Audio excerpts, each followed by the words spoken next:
যারা সাকিব আল হাসানের ভক্ত তাদের জন্য একটা অসাধারণ খবর। সাকিব আল হাসান তৃতীয়বার বোলিং অ্যাকশন পরীক্ষা দিয়েছেন।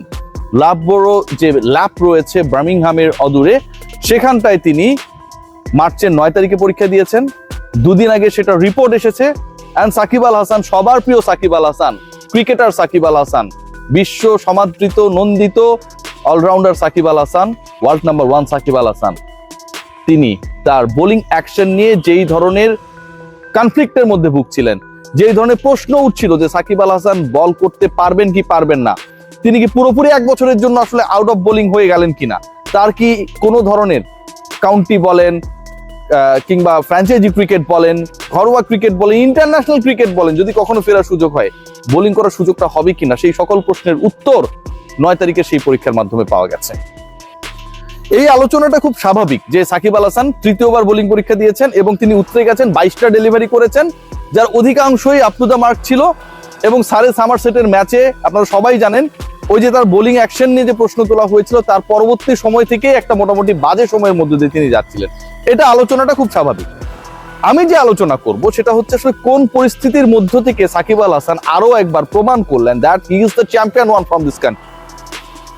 বাংলাদেশে আসতে পারছেন না, নানা ইস্যুস রয়েছে এখানটায়। সাকিব আল হাসান অনেক ক্ষেত্রেই কনফিউজ থাকছেন যে এলে আসলে সিচুয়েশনটা কি হতে পারে। সাকিব আল হাসানের যারা ঘনিষ্ঠ, যারা সহযোগী ছিলেন, তাদের উপর ডিপেন্ড করার কারণে সাকিব অনেক ধরনের বিতর্কে পেঁচিয়ে পড়েছেন, যেটা সাকিবের ব্যক্তিগত দোষের থেকে অন্যরা তাকে ফাঁসিয়ে দিয়েছে। পয়েন্ট নাম্বার 1, সাকিব আল হাসান কোনো ধরনের প্রপার ট্রেনিং এর মধ্যে নেই।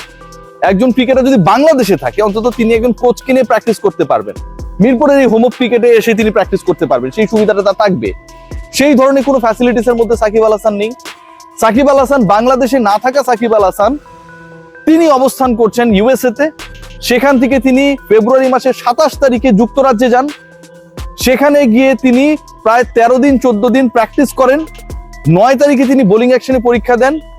এবং সবচেয়ে গুরুত্বপূর্ণ ব্যাপার যেটা, যে তিনি যেখানটায় প্র্যাকটিস করেছেন, যেখানটায় নিজেকে রেডি করেছেন for the 3rd time test, সেই কিয়া ওভালে সারের যে ম্যানেজমেন্ট রয়েছে, তাদের যে কোচিং স্টাফ রয়েছে, তাদের যে গ্রাউন্ড স্টাফ রয়েছে, তাদের অথরিটি বা ডিসিশন মেকিং এর সাথে যারা রয়েছে, প্রত্যেকে সাকিব আল হাসানকে হেল্প করেছেন।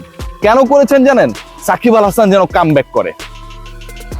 আজকে যখন আলোচনা হচ্ছে সাকিব সেরা নাকি হামজা চৌধুরী এসে যখন বলেন যে তিনি এই কম্পারিজনটাকে আসলে বিশ্বাস করেন না, তিনি নিজেও সাকিবের অনেক বড় ফ্যান, গ্লোবাল স্টার, ঠিক তার 2 দিন পরে সাকিব আল হাসানের এই গুড নিউজটা আসে। কতটা মানসিক চাপে থাকার পরও একজন ক্রিকেটার খেলাটার প্রতি তার যে নিবেদন, এই মুহূর্তে সাকিব আল হাসান যদি চান, তার জন্য খুব ইজি না। যে বয়স তো অলমোস্ট ফলিং, যে তার ক্যারিয়ার খুব বেশি দিন নাই, কি দরকার এত পরীক্ষা দেওয়ার, ফ্যামিলিকে ইউএসএ তে রেখে ইউকে তে চলে আসার, 12-13 দিন রোজা রেখে প্রতিদিন 4 ঘন্টা করে প্র্যাকটিস করার দরকার ছিল না তো।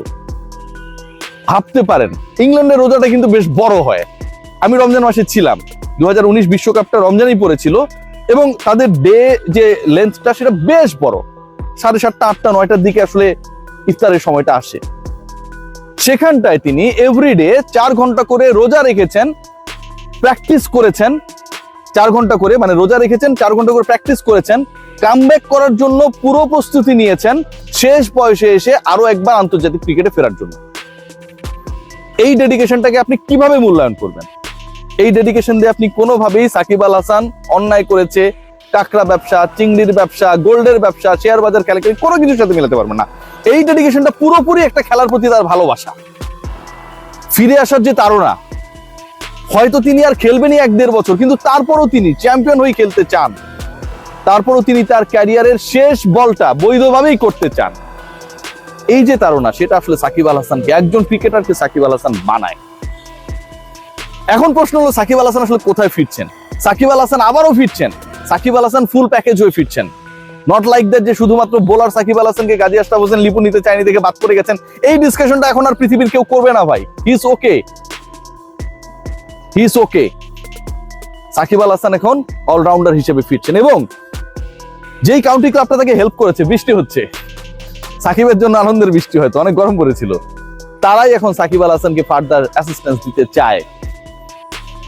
সাকিব আল হাসানের নেক্সট যে অ্যাসাইনমেন্ট, সেটা হয়তো কোনো একটা কাউন্টি দলের হয়ে, এবং সেটা সারে হলে খুব বেশি অবাক হবার কারণ থাকবে না, cause this county club they provide their all extent of helps for Shakib Al Hasan. বাংলাদেশের হয়ে কি সাকিব আল হাসান আরো খেলার সম্ভাবনা রয়েছে, এটাও উড়িয়ে দেওয়া যায় না। কেন আমি বলছি, দেখুন এই মুহূর্তে সাকিব আল হাসানের মানে টু বি ভেরি অনেস্ট যে সিচুয়েশনটা হয়েছে, এটা সাকিব তো ডেফিনেটলি অনেক কিছু বিতর্কিত কর্মকাণ্ড করেছে, সবচেয়ে বেশি বিতর্কিত হচ্ছে তার সহযোগীরা। এদেরকে নিয়ে একটা রিপোর্ট করবো যারা সাকিবকে আসলে বিতর্কিত বানিয়েছে। সাকিবের যে বন্ধু বান্ধব সার্কেল, কিছু বিতর্কিত লোকজন, ডেফিনেটলি সাকিব ফ্যানদের জন্য আমার একটা অনুসন্ধানী রিপোর্ট থাকবে এটা নিয়ে, যে কারা আসলে সাকিব আল হাসানকে এভাবে ম্যালট্রিটেড করেছে, মিসগাইড করেছে তাদেরকে নিয়ে। সো এখানকার ইন্টারেস্টিং পার্ট যেটা, ধরুন বাংলাদেশে ইলেকশন হয়ে যাবে, যেটা শোনা যাচ্ছে ডিসেম্বর, জানুয়ারি, ফেব্রুয়ারি ম্যাক্সিমাম। এরপরে সিনারিওটা কি হয় কেউ তো জানে না ভাই, এরপরে কি হয় আমরা কেউই জানি না। সাকিব আল হাসান ওদিকে যদি সবকিছু ঠিক করে ফেলতে পারে, বাংলাদেশের যিনি আসবেন বা যারা আসবেন তারা যদি আবার মনে করে সাকিব আল হাসানকে সংবোধিত করবে, সবকিছু সম্ভবের দেশ বাংলাদেশ ভাই। আমরা জানি না যে সাকিব আল হাসান এখনো আন্তর্জাতিক ক্রিকেট থেকে রিটায়ার্ড অর নট, সিরিয়াসলি, কারণ ওয়ানডেটা থেকে তিনি এখন পর্যন্ত অ্যানাউন্সমেন্ট দেন নাই। সাকিব আল হাসান আমার কাছে মনে হয় এই বোলিং অ্যাকশন পরীক্ষায় নিজেকে শুদ্ধ প্রমাণের মাধ্যমে জাস্ট একটা বার্তাই দিয়েছেন, শো মাস্ট গোজ অন, এটা কখনোই থামবে না। সাকিব আল হাসান যখন সেই ক্যারেক্টার, তখন সেই বাদ্যযন্ত্রের অমীয় সুর থামার কথা না। বাংলাদেশের ক্রিকেট ইতিহাসে সাকিব আল হাসান হিস্ট্রিটাই এরকম করে লেখা হয়েছে। যখন আপনি ফুল স্টপ দিয়েছেন তারপর থেকেই নতুন লাইন শুরু হয়েছে। যখন তাকে আইপিএল এ ব্রাত্য করে রাখা হয়েছিল, বেঞ্চে বসিয়ে রাখা হয়েছিল, তারপরের বিশ্বকাপে তিনি 606 রান করেছিলেন। যখন তাকে রুল আউট করে দেওয়া হবে, তিনি সাউথ আফ্রিকায় গিয়ে খেলবেন কি খেলবেন না, গিয়ে তিনি সেখানটায় বাংলাদেশকে ম্যাচ জিতিয়ে দিয়েছেন। সাকিব আল হাসান ক্যারেক্টারটা এরকম। যখন তার পুরো ক্যারিয়ারের এপিটাফ লিখে ফেলা হয়েছে, ঠিক তখন তিনি চিন্তা করতে পারেন এই 38-39 বছর বয়সে ইউএসএ এবং ইউকের কিন্তু পুরো পেঁচানো রুট, সেখানটায় গিয়ে 13-14 দিন প্র্যাকটিস করে, রোজা রেখে প্রতিদিন 4 ঘন্টা করে অনুশীলন করে তিনি নিজেকে তৈরি করে শুদ্ধ প্রমাণ করে দিলেন। সো এই ইন্টারেস্টিং ইস্যুস গুলো সাকিব আল হাসানকে সাকিব আল হাসান বানিয়েছে, এন্ড দ্যাটস ওয়াই আমার কাছে মনে হয় তিনি কিংবদন্তি। বাংলাদেশ ক্রিকেট বোর্ড এবং সবার জন্য এটা আসলে একটা স্বস্তির খবর, কারণ end of the day Shakib Al হাসানকে নিয়ে একটা ভালো খবর, ক্রিকেটেও ভালো খবর সবাই এক্সপেক্ট করে। সবাই ভালো থাকবেন। সাকিব আল হাসান ক্রিকেটে ফিরছেন, কিন্তু কোন টাইপের ক্রিকেটে সেটা হয়তো সময় বলে দিবে। Take great care.